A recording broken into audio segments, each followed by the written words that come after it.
Hey guys, welcome back to the Better Project, where our purpose is to crush the stigma that surrounds mental health by talking to real people and sharing raw stories. I'm your host, Nick Patar. Today, we are joined by Ryan McCarthy. Ryan, thank you so much for jumping on.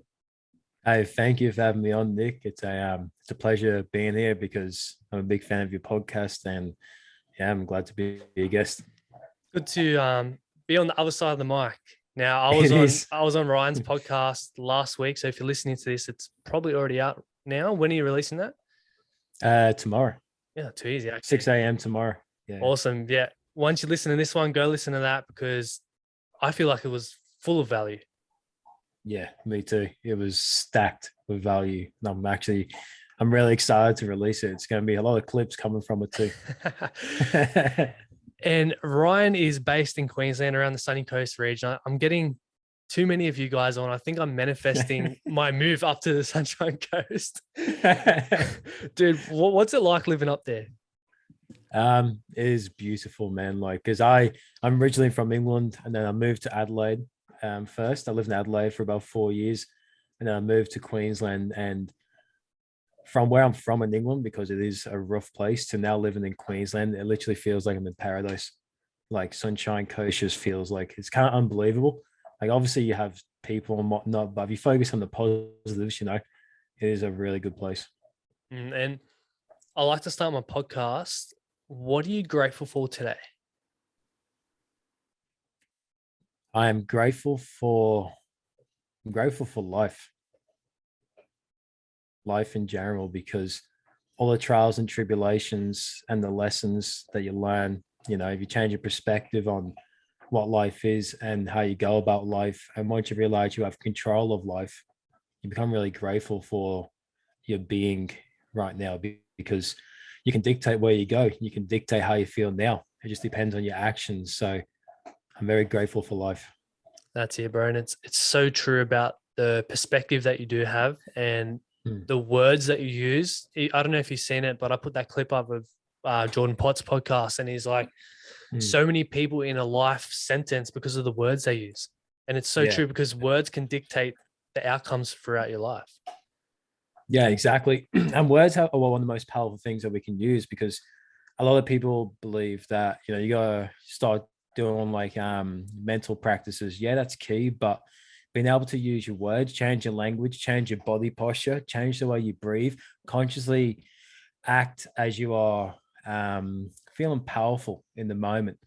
And you can change so much about your being, because when we change our language, we can literally change our state of mind. And I feel with myself and the people I've worked with, if you change the language, you change the way that you present yourself, you change the way you breathe, your mind and everything else that goes along with that will only benefit. And it all comes down to the fact that we are in control of our lives. So many people believe that external factors control their life. Now, sometimes you Mm. can't control certain things that happen, but you can always control how you respond to them and how you deal with them. Yeah, exactly. And for myself too, I always make sure I have a task each day to remind me I am in control, because as humans through life, with all the amount of thoughts that we process, it's so easy to get caught up. But for myself, and I recommend for people to have a task each day to remind yourself you're in control. And for me today, man, it was literally going to the gym. I didn't want to go to the gym, and I was like, I'm going then. So just to take control of my circumstances, because I know going to the gym was only going to benefit my mental, my physical, my whole being. So that's when I took control. Yeah. And on the gym, because I know when the days come up for me and I'm like, I don't want to go to the gym, but I go anyway. After it may not be the best session, but after I feel so bloody good because the fact that I got out the door and I actually went and then I did something, because Mm. I know the times that I haven't gone, I feel like shit. Yeah. I'm like feeling so bad about myself because I didn't go out there and train today. So it's just about getting out there and getting it done. It doesn't matter how good the session is. It's the fact that you did it. Yeah, exactly. And there's no excuses too. Like obviously, if you're physically fatigued, have a rest, because our body needs to rest in order to build muscle. But if it's just more of a mental thing, I recommend just getting down there. It's just about showing up. Once you show up, that it will flow, whether it's, a 20-minute session or a 60-minute session, whatever you like to do. It'll end up flowing. It's just getting in the door and being there. And then that's an achievement within itself. Just turn up. And it goes into every other aspect of your life. It's just turn up every single day, get tasks done. Could be one task, could be three. Just get it done, because at the end of the day, you're going to feel so much better about yourself, and you're going to be 1% better than what you were yesterday. Yeah, exactly. And how you do one thing is typically how you do everything. So if you start slacking off, if you start getting lazy, you'll start putting that energy into other areas of your life. So in terms of the gym today, I was doing lat pull downs and I got to the eighth rep. I know I could get to 10, but I was like, oh, I'm just going to put the weight down. But I was like, if I do this, how am I going to act the rest of the day? How am I going to show up as a man? How am I going to show up for my partner? How am I going to show up for the people in my life? How am I going to show up for myself in the future and my kids? Like, I know it seems like a big deep dive, but I believe how I take action today will build a more better person for myself in the future. So I try to live off how I do one thing will impact how I do everything. I definitely agree with that, because I've gone through that myself recently. As people know, I do air conditioning for my job, right? It's not my passion. And previously, I would turn up to job like sluggish and not really give a shit. And I seen that leaking into other aspects of my life and what I was doing. And I started to realize it, and I was like, fuck, I need to really change here. And I changed my perspective to, this is more than air conditioning. This is a way for me to build connections with customers, build my communication skills. And once I did that, I actually started to enjoy going to work, and I felt so good, and I had this higher vibration, which then went into every other aspect of my life. So it's so true, as how you do everything is, it leaks into everywhere. 100%. It's all perspective too. Like for the listeners that don't know, I work full time as a case manager for youth mental health, and people always say to me like, "Isn't it? It's a hard job." And I'm like, "Yeah, but it's the way you look at it. Like my hardest days are the best because that's when you get the outcomes and results needed." So it's all about perspective, and then once you can find the positives within it, you're gonna feel good too. That's it. And we'll jump into that a bit later, but let's go back a bit. You mentioned your upbringing in England. Was it Liverpool you grew up? Liverpool, yeah. Do you go for Liverpool soccer team? Of course. You should see my house. I literally have not under 100 items in my house. They're just like Liverpool pictures, posters, frames. Like my missus is just like, this is getting out of hand. Is your missus Aussie or English? No, she's Aussie. Yeah. Oh God, is she a soccer fan, or she only became it because you? She adapted to it because I'll be setting alarms at like 3 in the morning, and she'd be like, "What's the alarm going off for?" I'm like, "The football's on." And then after a while, she become adapted to it. And now she gets up and watches the games with me, but it took a while. Yeah, you English fans are something else, man. Crazy. Yeah, it's just dedication. So, what was it like growing up in Liverpool? So I'm from a town called Huyton in Liverpool, a very rough area. Um, from the earliest memories I have from Liverpool, it was violence, crime, murder, drugs, like kids like at the age of 10 getting shot and killed, and just so much drugs. And there's just and so many stories about people getting hurt. And yeah, like from I think those days growing up in England, it shaped a reckless teenager that I turned out to be, because the mindset that that gave me at probably the age of even like 6 was that I always have to watch out for my back. I always have to be paranoid. I always have to be on my toes. You can't trust anyone. And then you always have to fight. You always have to be angry. And I felt like I was always on the defense from those days. But in saying that, there is good in Liverpool. Like it's a good culture. It's a very funny place. People get along, but when you live in certain areas, it's pretty bloody rough. Fuck. And what were some of your youngest memories from there? Oh, probably going to football. And I just remember a lot, like even like at the age of 4, I just remember a lot of stories about murders and people like getting murdered like around where I'm living, around the streets, in the park, walking home from football practice. And yeah, it was probably football and that, looking back on it, to be honest.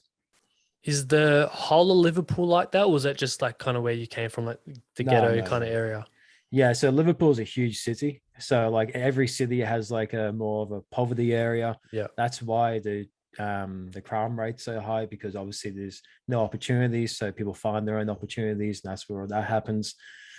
And that's the environment that's been embedded for so many decades. But there is loads of parts of Liverpool that are beautiful. Like, I'm being biased, but it's the best city in the world. It's just the outskirts, like Highton, and like just it's just the poverty suburbs that don't get much attention from governments and funding and things like that suffer. And you mentioned it always, I guess, being on edge and watching your back. And do you say that put you on the path that you were of, basically a juvenile delinquent, like breaking the rules and stuff like that? Yeah, so probably from my first, so when I was like 3 years old, like I remember I used to always just being naughty and like just getting in fights and acting out, and that carried on until probably the age of 19. But it kind of got worse for a period of time because when I got older, obviously, I became more physical. But yeah, from a young age, that became embedded in me. And because I didn't know better, I was doing the best with the information that I had, and then taking on that in the future, especially moving to Australia, was a challenge. Did you have any role models? Like, what were your parents doing during that time? My parents' marriage was not healthy. So in my Yeah. household, I just remember screaming every night, like not physical hurting. It was just very emotional, mental abuse that was just getting held us every single night. So I believe that kind of played into it too, because like all I saw around me was just chaos kind of. Like there was moments like I did have good times with my dad, I had good times with my brother, my mum, my sister, whatever it is. But as a collective, it was pretty full on. And that those moments can really traumatize a child and can stick with them for years to come. Like now, do Mm. you still kind of battle with some of those, I guess you could call them demons or thoughts or Not anymore, no. Um, for the last couple of years, like probably since the age of 21, I've done a lot of inner work within myself. And I say probably within the last 2 years or just under 1.5, 2 years, I've been really good. Like my trauma isn't a thing that bothers me anymore. It's not an emotion that triggers me. More so, it's a reflection of the past that I can use to inspire others. and you moved to Australia, was it 8 years old you moved here?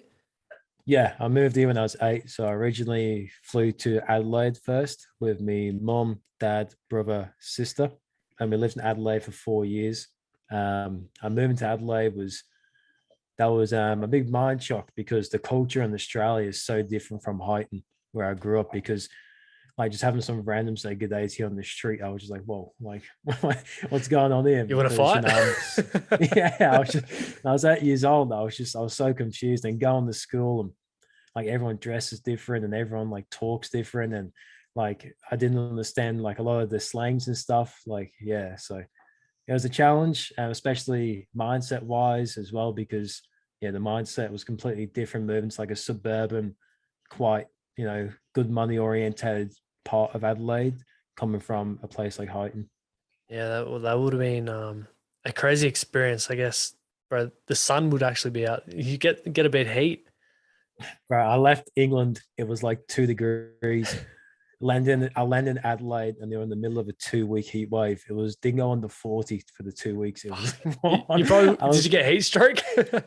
yeah, well, close enough. All I had was tracksuits because back in like Liverpool, like all I wore was tracksuits because it was always cold, and tracksuits and that is like the style. So when I moved here, all I had was like long trackies and tracky Oh, jumpers and that. And I'm like, I have to go shopping.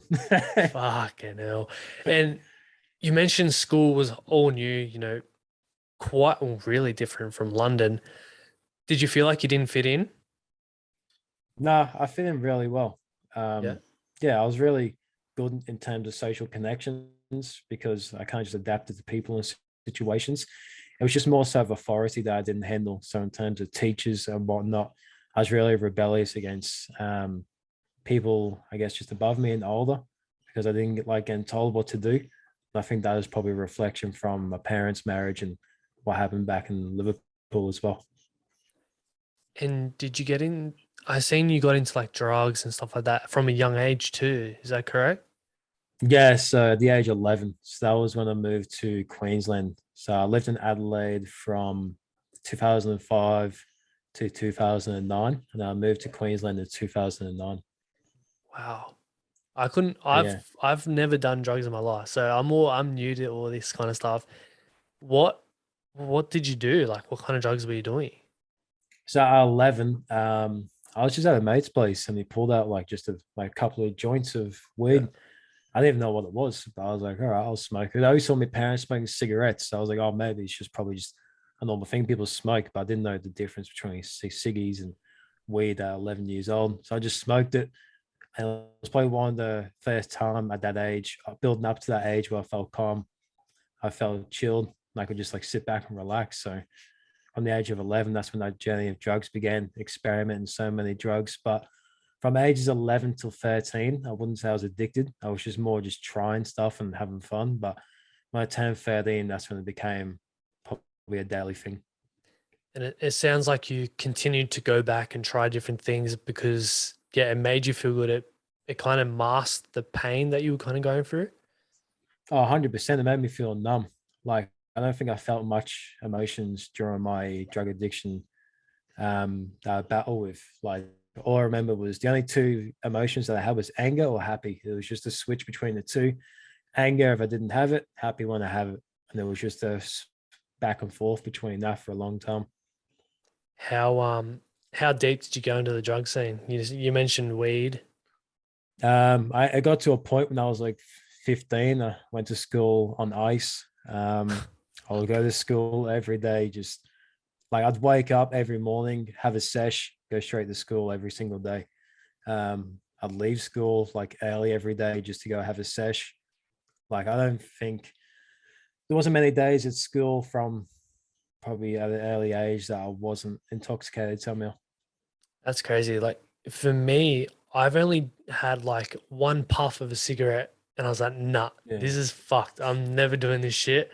And then, I grew up playing footy and all that. There were so many boys that would go out and get drunk and do drugs and stuff and then turn up to footy and then still be able to play good. I was like, how the hell do you do this? Yeah, well, that definitely wasn't me. Like I was really good at football or soccer. I was really good at soccer, and ended up giving that up because I was just enjoying the party life too much. Because like from the age of about 14, I was probably going to like at least 3 house parties every week, just getting smashed and just like living that routine. And then So I ended up giving up hobbies and things like that. yeah, you see that as well. And I've seen it so many so many kids with so much potential as well. They played representative footy growing up, and then once they get into the party scene, the drugs, the alcohol, they just stop playing. And it's like you had so much potential, so much talent, and then you went Mm. down that path. It's like how why do you think kids are going down these paths? Um, Probably to look for new environments rather to fit in, or rather to help cope with what they're going with, or as an escape from the environments they're currently in. So, in terms of sport, if you leave sport to go to the party scene, I believe it could be numerous things. Like you could just enjoy going out to party and drinking over playing sports, or whether you're struggling so much that numbing the pain is a lot more easier than showing up and keeping up healthy habits. And you mentioned you work with youth a lot. Mm. How common is it for kids these days to have those traumas and want to mask their pains with drug and alcohol? It's one of the most common things I've seen, unfortunately. It's easy to say that because my job is all about working with youth that are struggling, but I feel like the youth that I don't work with also struggle. I feel like there is a big drug abuse problem out there. There's not enough awareness around, because when I was doing it at that age too, like there's a lot of people around my age doing the exact same thing as well. And yeah, it's quite of an issue happening, and it's becoming way too normal to be able to start doing substance abuse and hanging around older people who supply it or whatever it may be. Because I seen bits and pieces of it growing up, but I never came from a broken home or any bad growing up. So Mm. I've never quite understood it. I was like, I just seen it as like, I guess being judgmental and being like, you're a loser, you're doing drugs, stuff like that, without understanding why. And a lot of Yeah. people are naive to it all, but you just gotta, I guess, educate and be aware that other people have shittier upbringings than you, and that's why it leads them down a path of drugs and alcohol. And it is sad to see. Yeah, it is. Like some of the things I've seen within work has been pretty I wouldn't probably upsetting, because it's always sad to see a young person to struggle the way they are. But yeah, like there's so many things that they can be going through, whether it's things at home with their family, whether they're getting bullied, whether they got early stages severe mental health, whatever it may be. Like there's always an underlying issue on why they are doing what they are doing. Like when I had my first puff of a joint, it wasn't just out of the blue, my life was perfect and I'm smoking. Like it was a build up of potential traumas that I was going through in life that I wasn't aware of.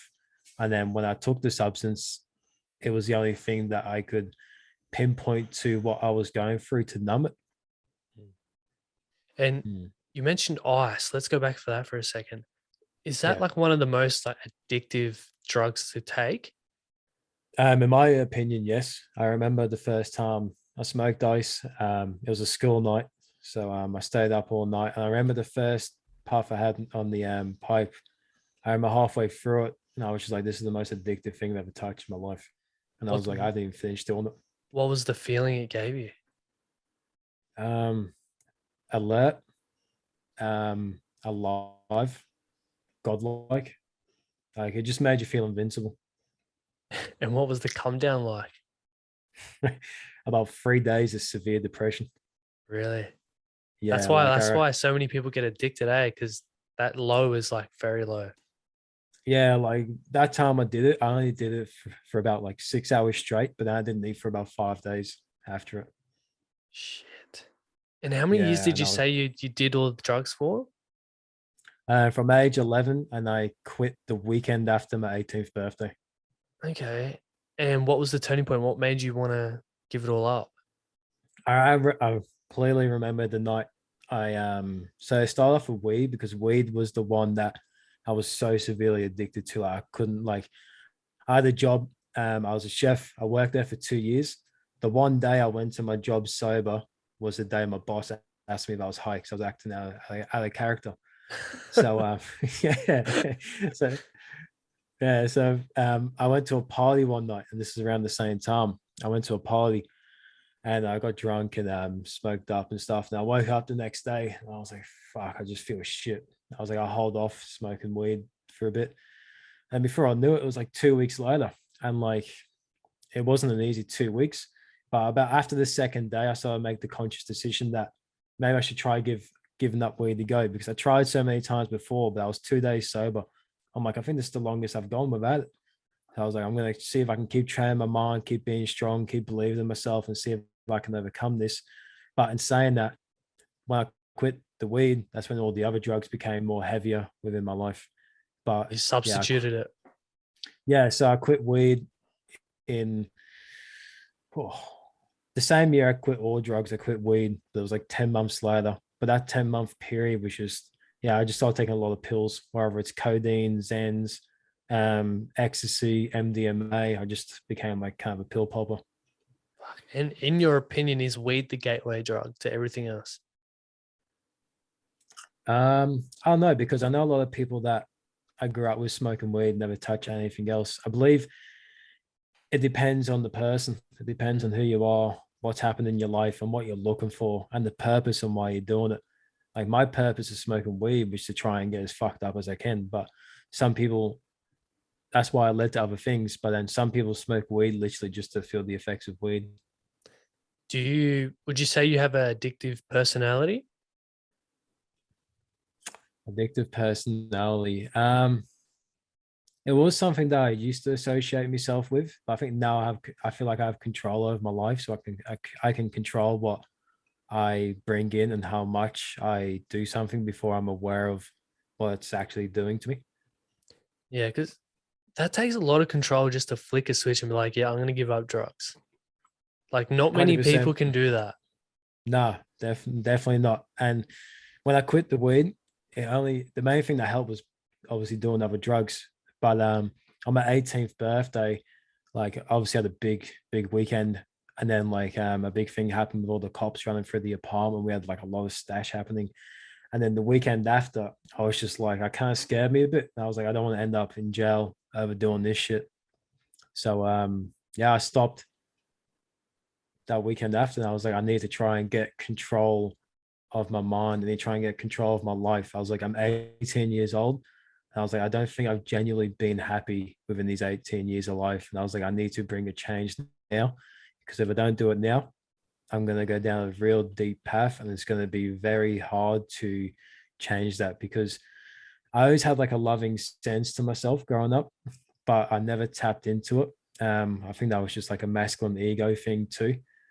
But when I became to the decision that I want to quit drugs, I just decided I need to put in the work now. And the big thing with that was gym as well. Yeah. At 18, having that hard conversation with yourself, that would have hit deep, man. Because I know Mm, a lot of young adults go through that. They come to that realization of, what the hell am I doing with my life? Like, mm, I'm going to parties or whatever I'm doing. This is not making me happy. I'm not on a path that I want to be on. I'm not doing the things that make me happy. Like, how can I mm. change? And so many, so many people get stuck in that, and they don't move Yeah, past that. Yeah, it's okay. They acknowledge it, but they're not accepting it and they're not moving forward. They're just getting stuck in that rut. 100%. And the amount of times you try and quit too, like I tried to quit over 50 times before I actually did quit. But it was obviously that last time that I made a decision where I need to stay dedicated. I need to find ways to overcome this. I need to try and, figure this out. But when I quit the drugs, that was the biggest battle I've had with mental health in my 24 now years of life. So yeah, after that I got hit with a big wave of emotions and mental health issues. Was that because the come down, or you're actually feeling emotions now? You weren't numb all the time? Yeah, because I think from the age of zero, like the day you're born, to the age of 11 when I started drugs, you're not really aware of what you're doing. And from the age of 11 till 18, all that emotion, all that trauma, everything that I didn't process was no longer numb. So it all came to me at once and hit me like a ton of bricks. What was some of the inner work that you had to do to process it? Oh, at the start, I didn't know. So I tried to, Jim, shout out to Joel from Average Joel's Gym. He was like a mentor to me. He was very patient, and it's just amazing in terms of showing me what to do, just being just like a good role model within the gym, speaking to me all the time. And he knew I was going through stuff, even though I never openly talked about it. And then eventually I decided to go to the doctor because I got to the point where I just wanted to end my life. Like I couldn't bear the depression. I couldn't bear the anxiety, because that to the point, like my best friend would come around to my house and I couldn't leave my bedroom to go and say hello to him. Like I was just shaking in bed. So yeah, I decided to go to the doctors to try and find a solution to the way I'm feeling, because I wasn't aware of what I was going through. I wasn't aware of anxiety or depression or anything like that. And he referred me over to a psychologist. And then I saw the psychologist twice. I left, didn't go back because it wasn't for me. But then I just started finding my own journey through things like gym. But it was when I went to TAFE, because I'll backtrack a bit. I got expelled from school in year 11. So fast forward to the story I'm telling now. I wanted to try and do something that will fulfill me in life. And I was like, I got kicked out of school. I want to go and complete grade 12 just to try and bring something good in the way I'm feeling, try and change something, try and work towards something positive. So I went to TAFE and I signed up for a year 12 course, and I was picking my classes, and one of them is psychology. And I was like, I'm going through so much shit. I was like, I'm interested to study psychology and see like if I can figure this out for myself and like understand my own brain through the studies that I do. So I did year 12, did the psychology class there. And I feel like that was the start of me getting better. Dude, that's crazy how that happens. And it's crazy how, once you start learning about the brain and the mind and how powerful it is, it can help you so much on your own journey, as well as you would have noticed yourself, learning about it. You're like, oh, wow, like this is why I'm acting a certain way. This is why this emotion is coming up. and then you can Mm. implement stuff to, deal with those issues. Yeah, 100%, man. Like, I think it's important for everyone to understand the mind, understand just probably even just basic psychology and how we operate, because you'll be able to do a lot more for yourself than you can even think that you're capable of.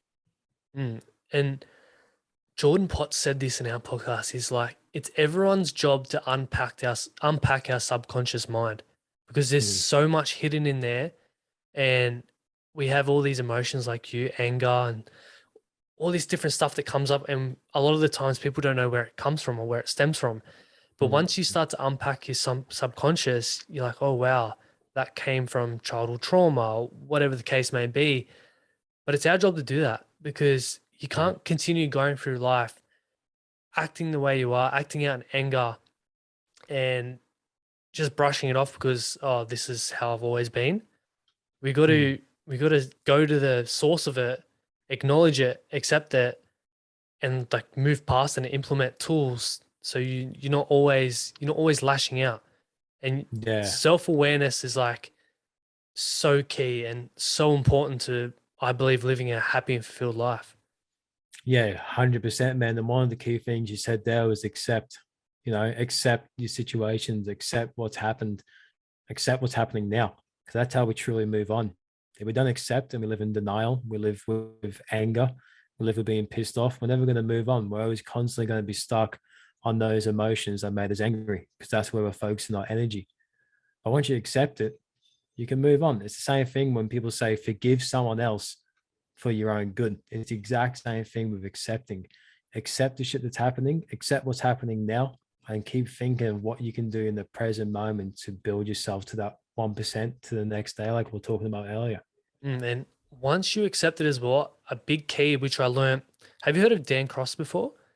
Yeah. Yeah. Yeah. So his AAA system is acknowledge, accept, and then appreciate. Mm. Because Yeah. once you accept it, it's like, okay, but what good came out of that? Mm. How has that made me into the person that I am today? Because in your situation, you have your upbringing. Now you have siblings that have had, basically the same upbringing, but those two siblings could go down a totally different path. One could Yeah. appreciate their upbringing and then be like, okay, this made me, resilient and, tough. And the other one could just blame their upbringing for the way they are and just go down a dark path. Yeah. 100%, man. Until you accept, acknowledge, and start doing things right now to understand that what happened in the past doesn't have to define who you are in the present. What you do in the present defines who you are now. It's not the things that happened last week or 2 years ago. What you do today, who you show up as today, that's your identity.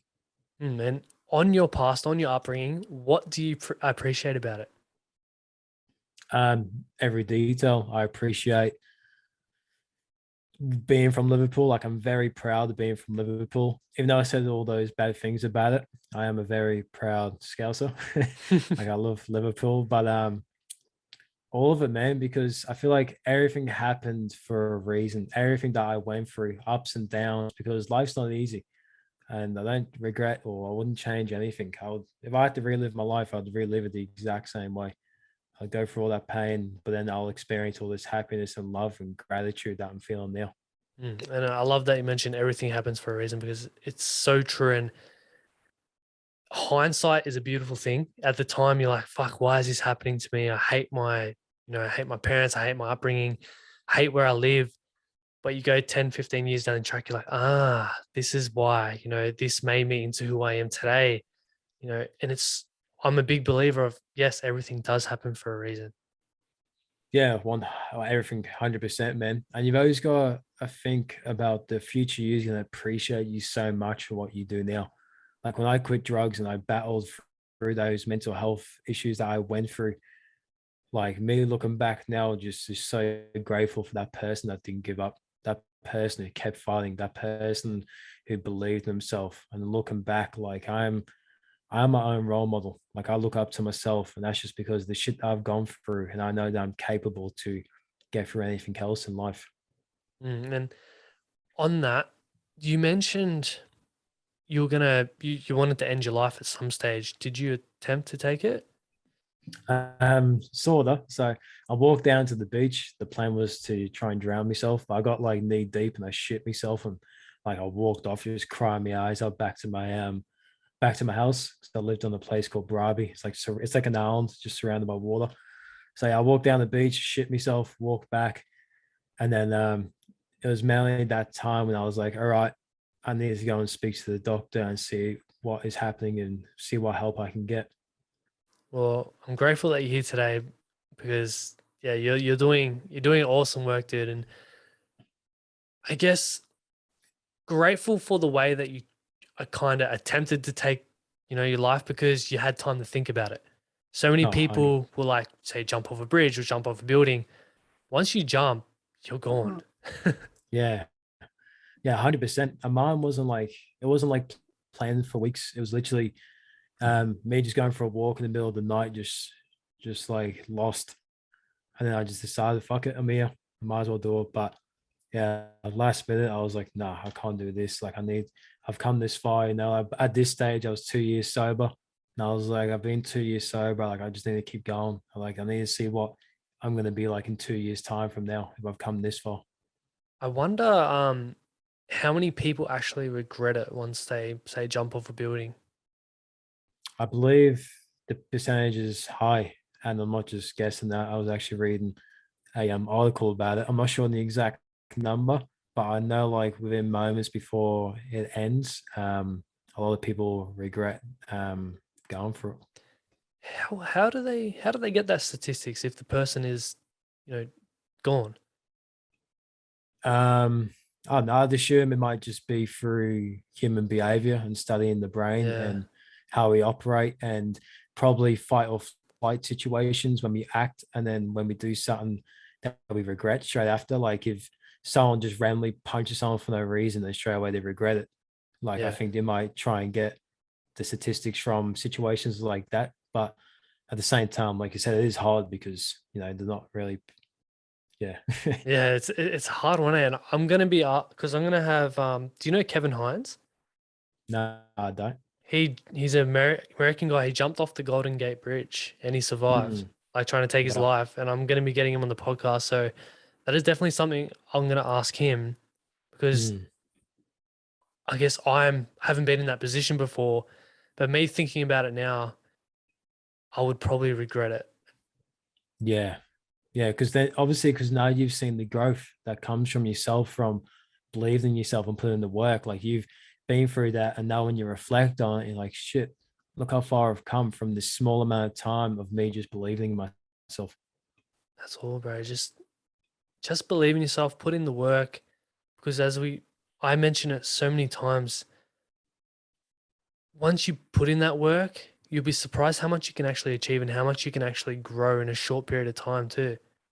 People don't understand what they're capable of, Mm, and they need to do something that makes them proud or feels like some sort of achievement to prove to themselves that they can do anything they want. So for me, it was going to TAFE and completing year 12 because I was like, I'm doing this now. It gave me a purpose again in life.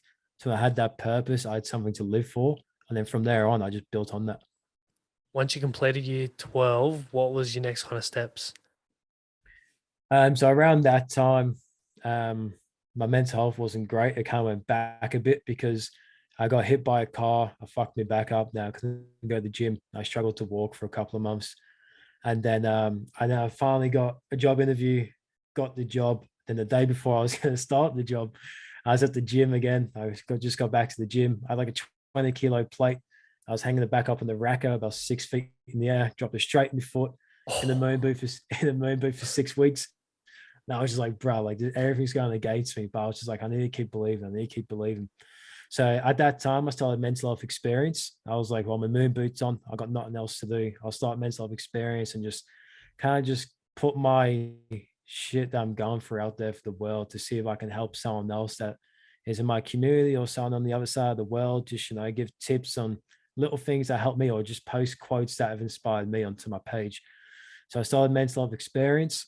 And then within about 3 months of starting mental health experience, a lady messaged me on my page and she said, I run a mental health residential housing up in the Sunshine Coast and would love for you to come and volunteer.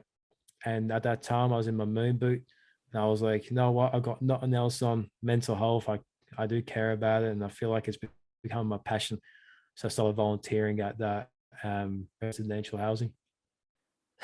It's awesome listening to that because it comes back to hindsight and it comes back to everything happens for a reason. You're hit by the 100. car, you dropped the plane on your toe, you started the Drop, mental health experience, then you got mm, offered that, that work experience.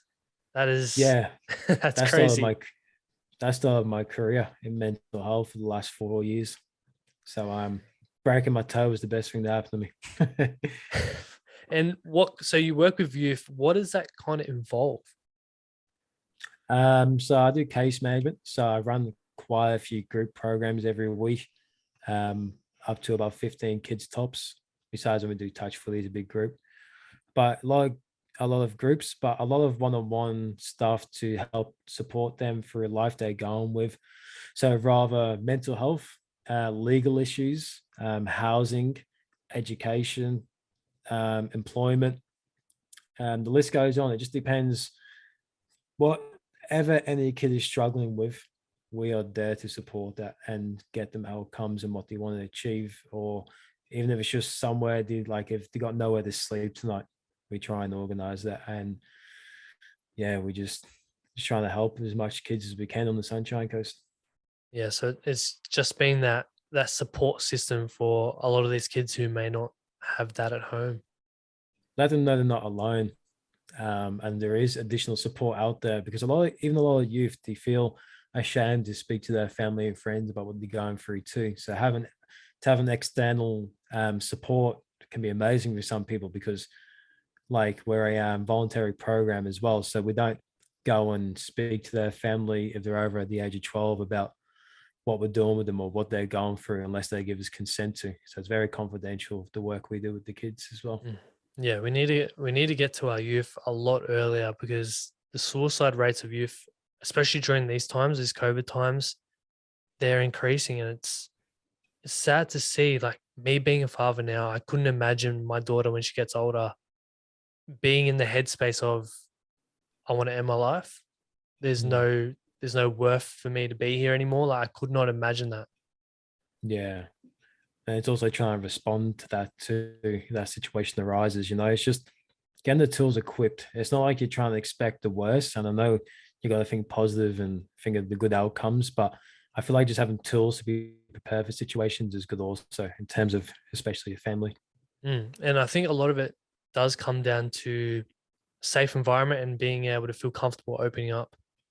That's it. And not shame your kids of what they're doing, what they're going through. Kids make mistakes. They're not perfect. Adults are not perfect. And don't reflect your insecurities onto your kids. Deal with your own shit and then support your kids going through their shit. Yeah, don't put anyone down because pain is pain at the end of the day. What Mm, two people may have depression or anxiety, but it could be at totally different levels.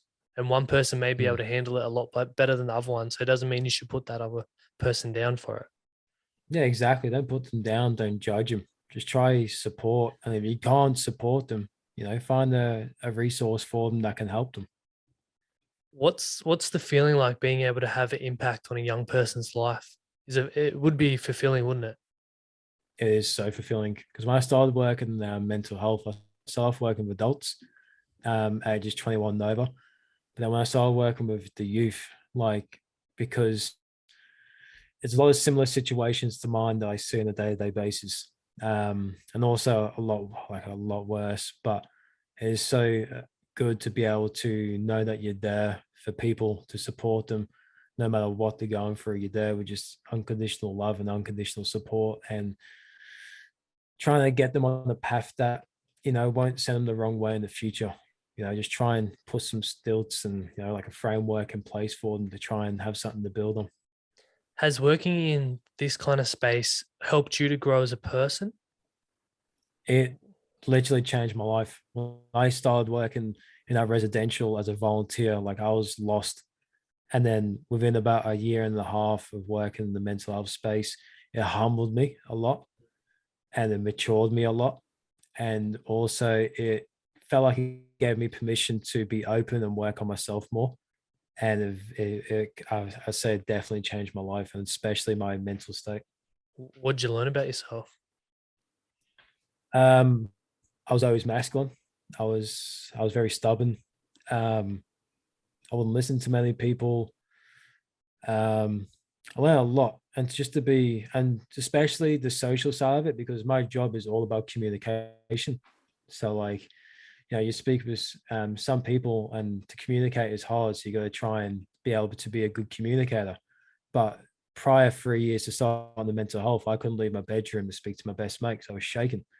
To fast forward to then, now to be able to be open and speak about any topic with anyone, it improved me a lot.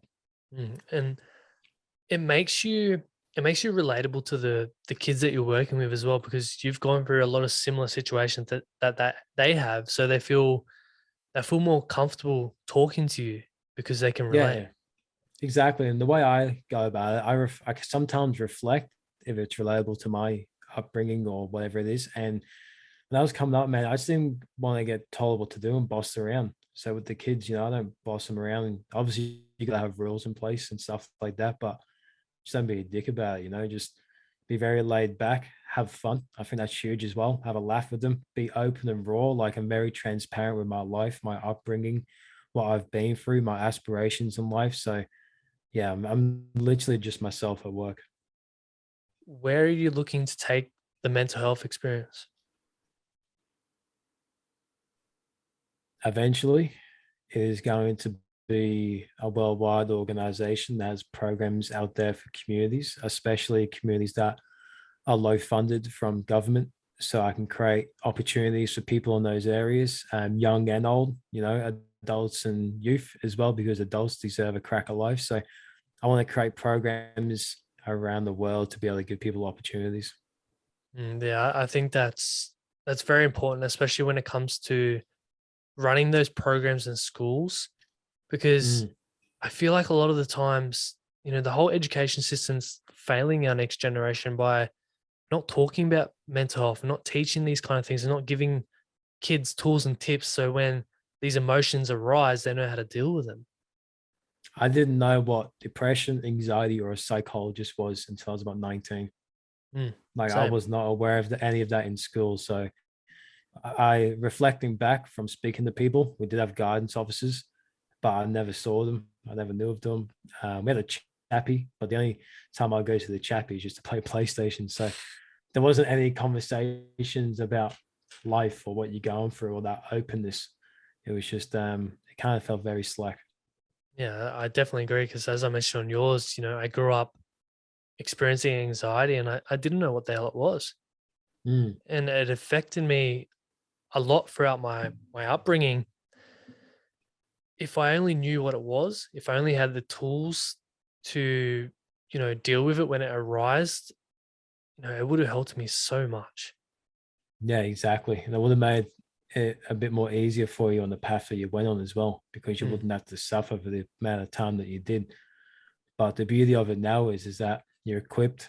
You got your podcast, you got the beta stuff happening, and you got a really big passion to bring awareness for this as well. So that's hats off to you and what you're doing too, brother, because you're also doing amazing things. Because the thing you said on the last podcast when you came on mine was you don't need an environment physically. You can put on your headphones, have an environment. So I feel like you're creating that space for people too.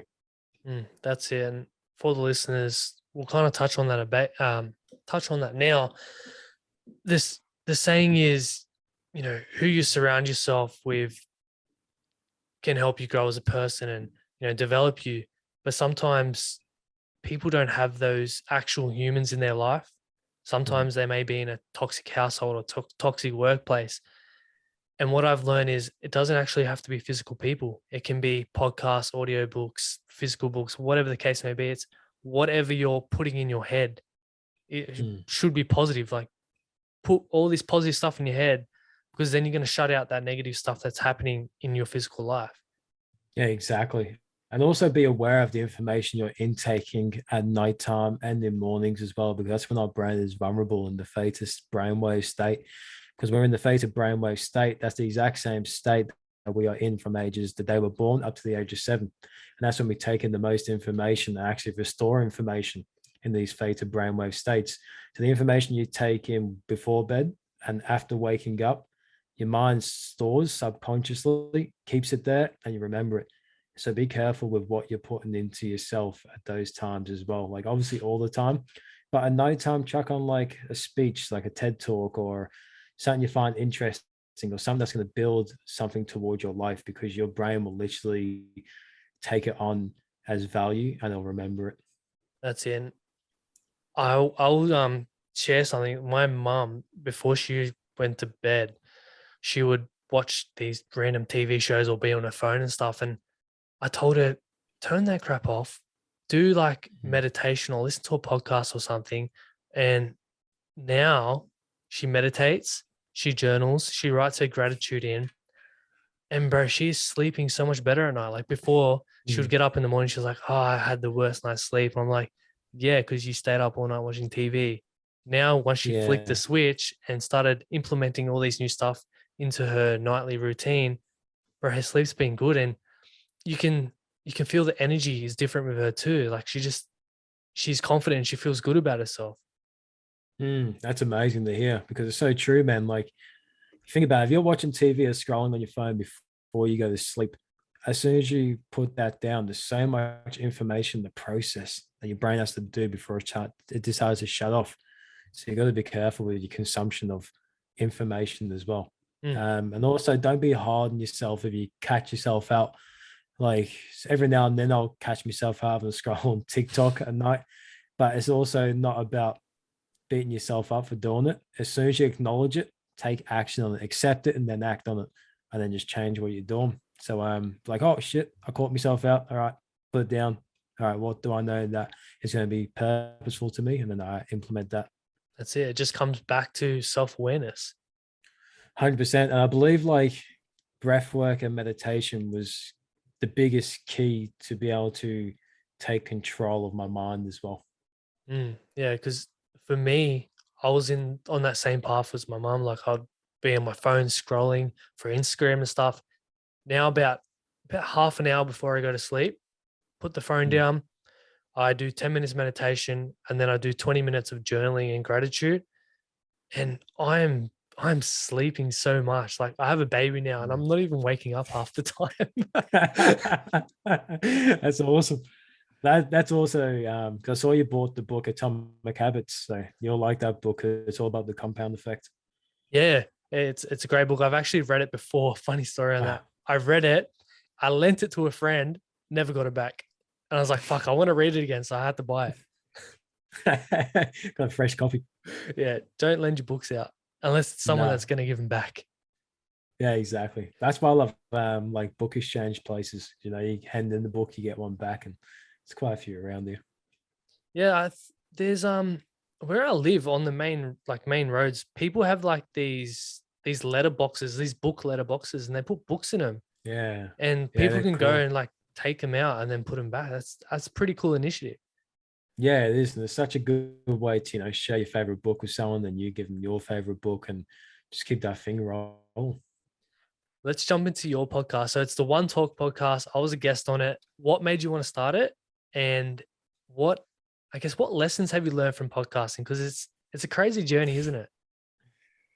The reason why I started, I like it was just an addition to mental health experience of me pushing my message out there, me getting guests on and getting their message out there, and just creating like a positive impact out there in the world. So that was the reason behind it. What was the next question? The biggest Yeah. What are some challenge, did you say? lessons? What are some Lessons. lessons you've taken from it? I think to multitask in terms of listening. So I was speaking with this guest that I had on yesterday, and he asked me, he goes, what do you find the most difficult thing about doing the podcast? And I said, I think it's being so consciously aware of what they're saying and listening, while also trying to think of questions to ask. And I was Mm, like, I think that is the biggest, I wouldn't say it's a battle because I can do it, but I feel like that's the biggest thing that I'm learning about myself, is that I can now intake information and listen, because before the podcast. I didn't like obviously with my work I'd listen, but I'd shut off and I just like people would say things one in the ear out the other. But the podcast taught me to listen to people, be conscious when they're talking, and also being able to think of other things in my head and still be able to listen and then take what they're saying. Yeah, that's been a big thing for me, and it comes down to listening to understand instead of listening Mm. just to say a reply. Yeah, like the biggest thing that caught myself out with that was I used to always be like, oh, I'm bad with names. And I was like, why am I bad with names? There's a reason behind it. The reason is because I wasn't listening. Like I was there and I'd be like, oh yeah, and say something back just to, fill the moment and fill the silence. But once I came to that realization, I was like, it's because I'm not listening to people. I was like, if I become more conscious and remember names, and that shows I'm actually listening with true intention. I feel like I'm showing them respect by doing that also. And it's not easy. Like you can get caught up, and Mm. it takes a lot of work. And as I said, it's something I'm still trying to get better at, but Mm. it's all a process, isn't it? That's it. It's a daily practice, and just don't get upset yourself if you catch yourself out. Just as soon as you catch yourself up from doing it, just accept it and be like, all right, well now how can I implement this for next time? Mm. And where can the people find your podcast? Is it Spotify, iTunes? Yeah, Spotify, iTunes. I'm going to upload all the episodes on YouTube very soon too. With probably in the next 2 weeks as well because I want YouTube's a huge platform. So yeah, YouTube soon, but right now it's on Spotify and Ryan, do you have any advice, tools, tips, maybe some resources that you would recommend to someone that may be struggling with mental health currently? yes, I recommend meditation. Meditation is huge, and to be patient with yourself in the meditative space because when you first start out, yeah, you're going to be hard on yourself in terms of you'll think, oh, fuck, I can't focus, I can't clear my mind. That's okay. Breathe.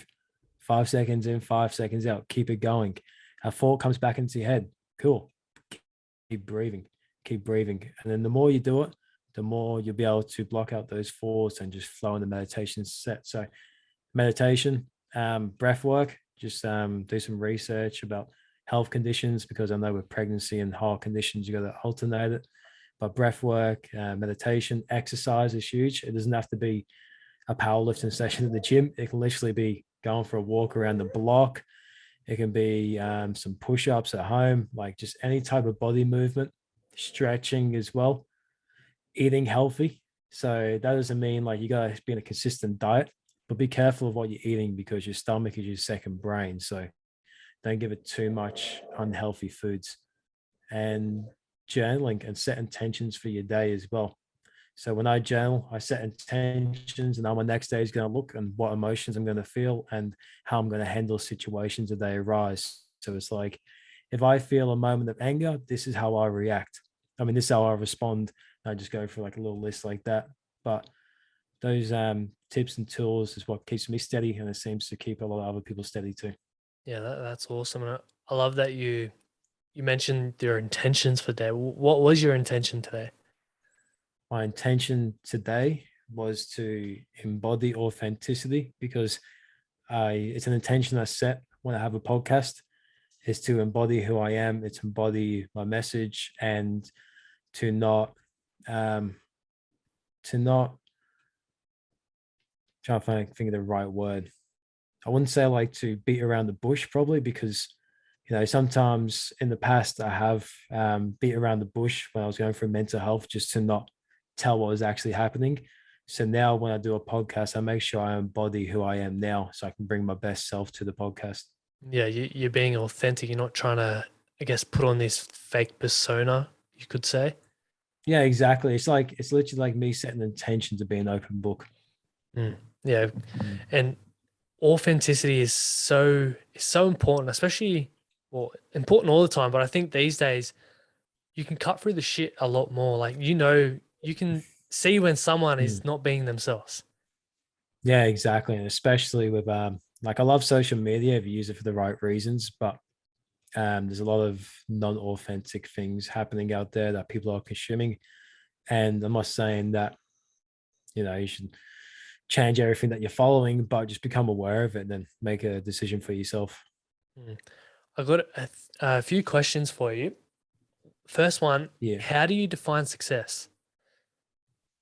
Health, love, and happiness. Okay. Second, what does it mean to you to live a better life?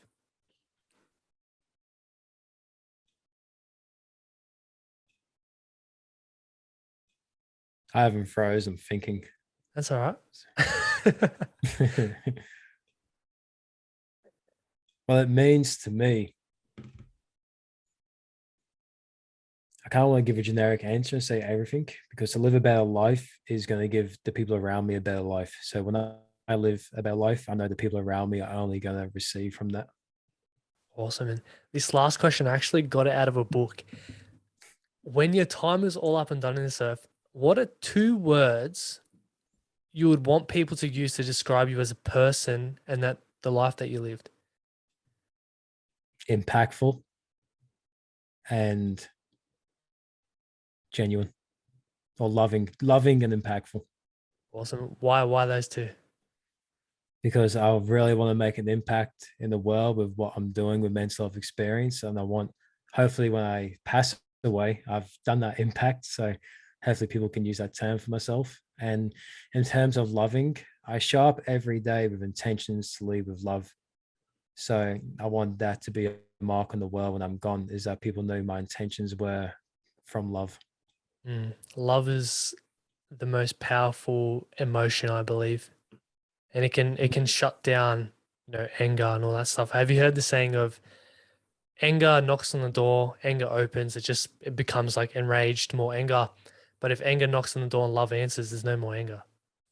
Yeah, 100%.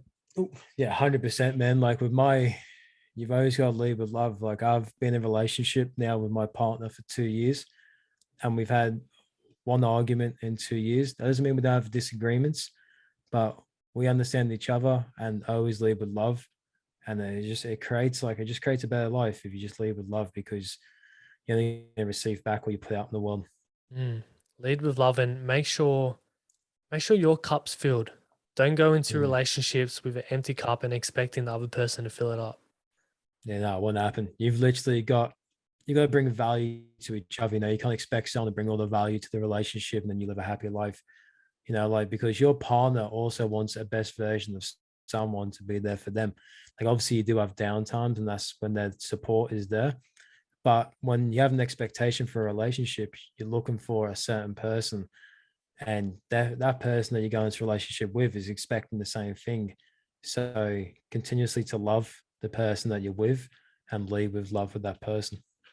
Awesome, man. Ryan, dude, thank you so much. Is there anything else you want to, I guess, touch on or leave the listeners with?